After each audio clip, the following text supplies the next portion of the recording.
Lecture de la Bible, lecture choisie, lecture associée et leur vue d'ensemble tirée de la Bible Vie Nouvelle, version seconde 21. Regard sur le sanctuaire.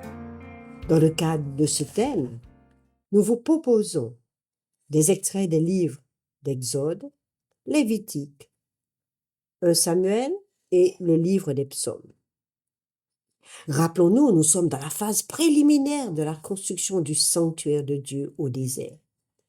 Ce roi de l'univers, ce Dieu d'éternité qui a délivré Israël du joug égyptien, du joug de l'esclavage, souhaite habiter au milieu de son peuple et dans un sanctuaire selon le modèle qui réside dans les cieux. Exode chapitre 25, une petite correction, il s'agit bien du chapitre 25, verset 8. « Ils me feront un sanctuaire et j'habiterai au milieu d'eux. » Le verset suivant précise « Tu feras d'après le modèle qui t'est montré sur la montagne. » Ainsi, nous avons lu des instructions relatives aux meubles du sanctuaire dans Exode chapitre, à partir du chapitre 25 jusqu'au chapitre 30. L'arche de l'Alliance, la table des pains de proposition, le chandelier d'or, l'autel des holocaustes et l'autel des parfums nous ont livré leurs secrets. Aujourd'hui, nous lirons dans Exode chapitre 30, versets 17 à 30, la cuve en bronze et l'huile d'onction. L'Éternel dit à Moïse, au verset 17, « Tu feras une cuve en bronze avec sa base en bronze pour les ablutions. Tu la placeras entre la tente de la rencontre et l'autel, et tu y mettras de l'eau. Aaron et ses descendants l'utiliseront pour se laver les mains et les pieds. Ils se laveront avec cette même eau afin de ne pas mourir, et il en sera de même lorsqu'ils feront le service devant l'Éternel, le service au niveau de l'autel des holocaustes. » Nous voilà au niveau de la cuve, son rôle, sa fonction. Ils se laveront les mains et les pieds afin de ne pas mourir. Ce sera une prescription perpétuelle pour Aaron et pour ses descendants au fil des générations. Tiens, laver les mains et les pieds nous font penser tantôt à Moïse qui a ôté ses souliers de ses pieds dans une terre sainte, au service de communion où celui qui lave ses pieds rappelle son baptême. Au verset 22, l'Éternel dit à Moïse, « Prends les meilleurs aromates, 5 kilos de myrrhe, celle qui coule d'elle-même, la moitié, soit 2,5 kg de cinnamome aromatique, 2,5 kg de roseau aromatique, 2,5 kg de cassis, tout cela d'après la valeur étalon du sanctuaire, ainsi que 4 litres d'huile d'olive. Tu feras avec cela une huile pour l'onction sainte, un mélange de parfums préparé selon l'art du parfumeur. Ce sera l'huile pour l'onction sainte. Avec cette huile, tu consacreras par onction la tente de la rencontre, l'arche du témoignage, les tables et tous ses ustensiles, le chandelier et ses ustensiles, l'autel des parfums, l'autel des holocaustes et tous ses ustensiles, ainsi que la cuve avec sa base.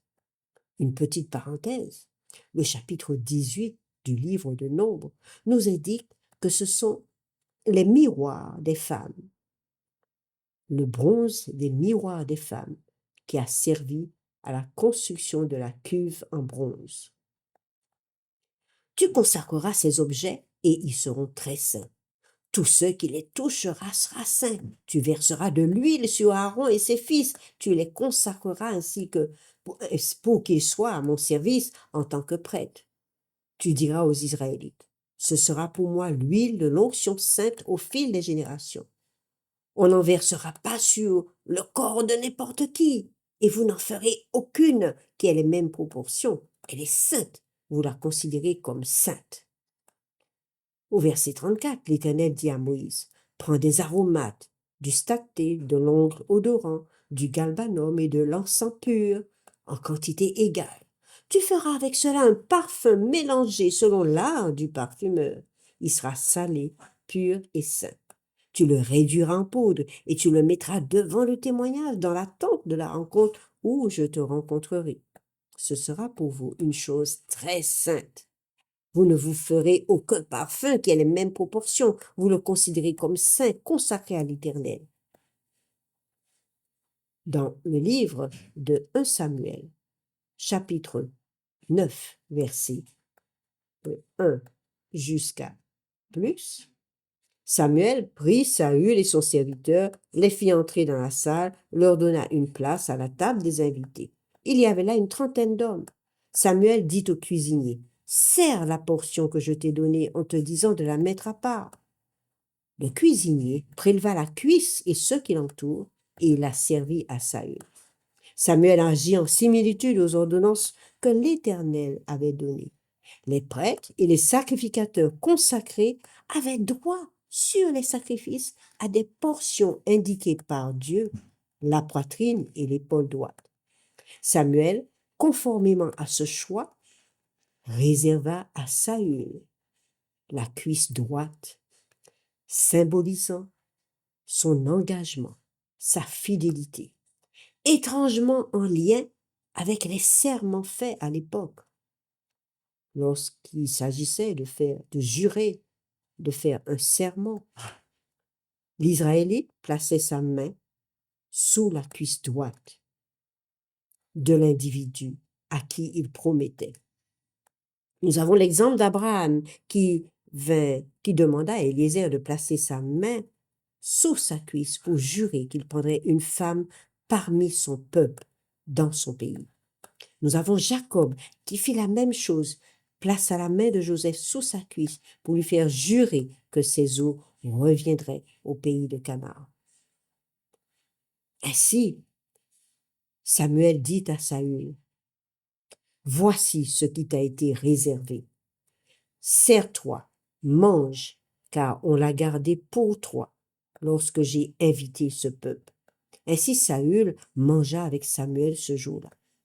Ils redescendirent du haut lieu à la ville, et Samuel s'entretint avec Saül sur la terrasse du toit.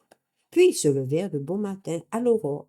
Samuel appela Saül sur le toit en disant, « Viens, et je te laisserai partir. » Saül se leva et ils sortirent tous les deux, Samuel et lui. Quand ils furent arrivés à la limite de la ville, Samuel dit à Saül, « Dis à ton serviteur de passer devant nous. » Le serviteur passa devant. « Arrête-toi maintenant, reprit Samuel, et je vais te faire connaître la parole de Dieu. » Au chapitre 10, verset 1er.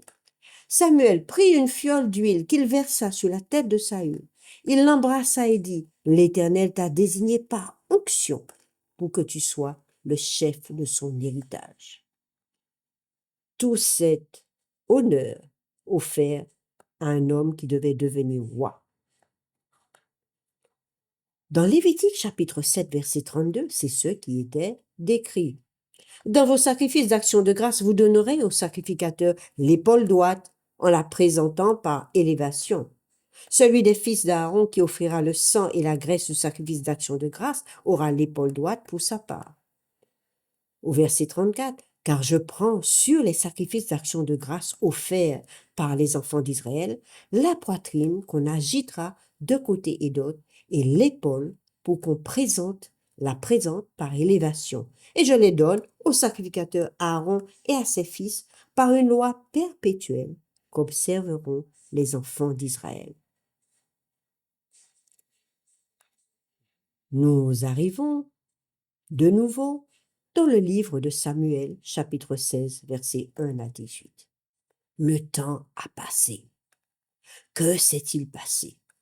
L'Éternel dit à Samuel, « Quand cesseras-tu de pleurer sur Saül? Je l'ai rejeté, afin qu'il ne règne plus sur Israël. » En effet, son règne, le règne de Saül, a été marqué par l'orgueil, la propre suffisance. Il s'attribuait les victoires de l'Éternel à ses mérites personnels.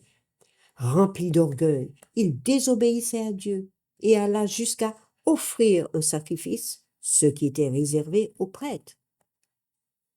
Alors l'Éternel dit à Samuel, « Remplis ta corne d'huile et pars. Je t'envoie chez Isaïe, le Bethléemite, car j'ai vu parmi ses fils celui que je désire pour roi. » Samuel dit, « Comment pourrais-je y aller? Saül l'apprendra et me tuera, Seigneur. » L'Éternel dit, « Tu prendras une génisse avec toi et tu diras, je viens pour offrir un sacrifice à l'Éternel.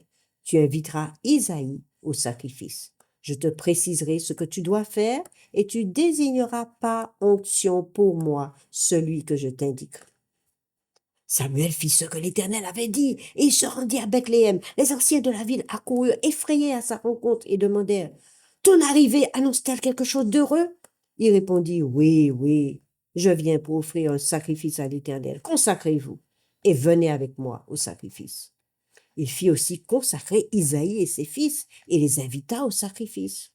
Lorsqu'ils entrèrent, il se dit, en voyant Éliab, le fils d'Isaïe, « Certainement, celui que l'Éternel désigne par onction est ici devant lui. » Mais l'Éternel dit à Samuel, « Ne prête pas attention à son apparence et à sa grande taille, car je l'ai rejeté.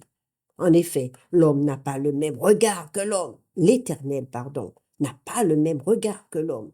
L'homme regarde à ce qui frappe les yeux, mais l'Éternel regarde au cœur. » Isaïe appela Abinadab et le fit passer devant Samuel.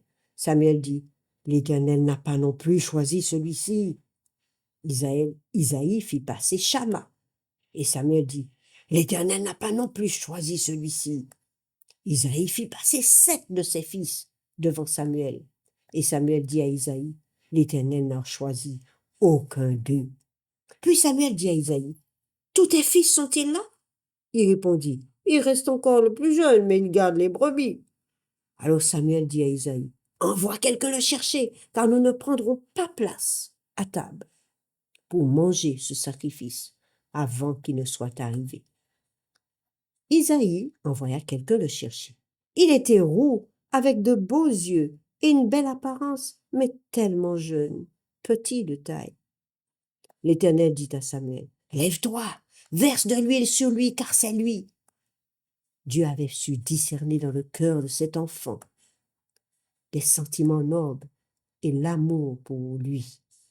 Samuel prit la corne d'huile et le consacra par onction au milieu de ses frères. L'Esprit de l'Éternel vint sur David et à partir de ce jour et par la suite, Samuel se leva et partit à Rama. Sa mission était accomplie. Certainement, cette belle expérience a inspiré David à écrire le psaume 23. « L'Éternel est mon berger, je ne manquerai de rien. » Par expérience, il avait connu le berger par excellence, Dieu lui-même, qui l'appelait aujourd'hui à prendre soin de son troupeau, à en devenir le berger, berger d'Israël. L'Esprit de l'Éternel s'était retiré de Saül, l'huile d'onction lui fut enlevée. Ainsi, Dieu garde son onction sainte sur quiconque marche avec lui et lui obéit.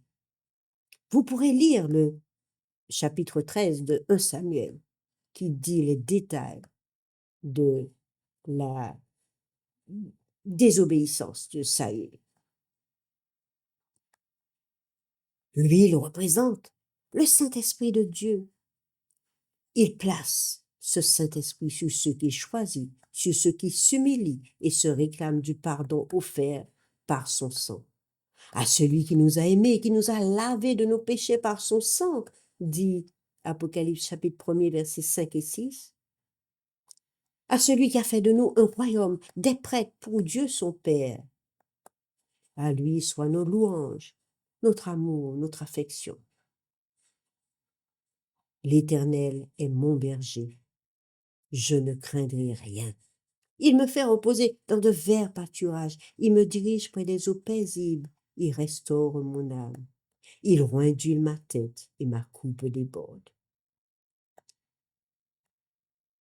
Un des apôtres, dans le livre des Actes, chapitre 10, verset 38, dit ceci: « Vous savez comment Dieu a oint du Saint-Esprit et de force Jésus de Nazareth, qui allait de lieu en lieu, faisant du bien et guérissant tous ceux qui étaient sous l'empire du diable,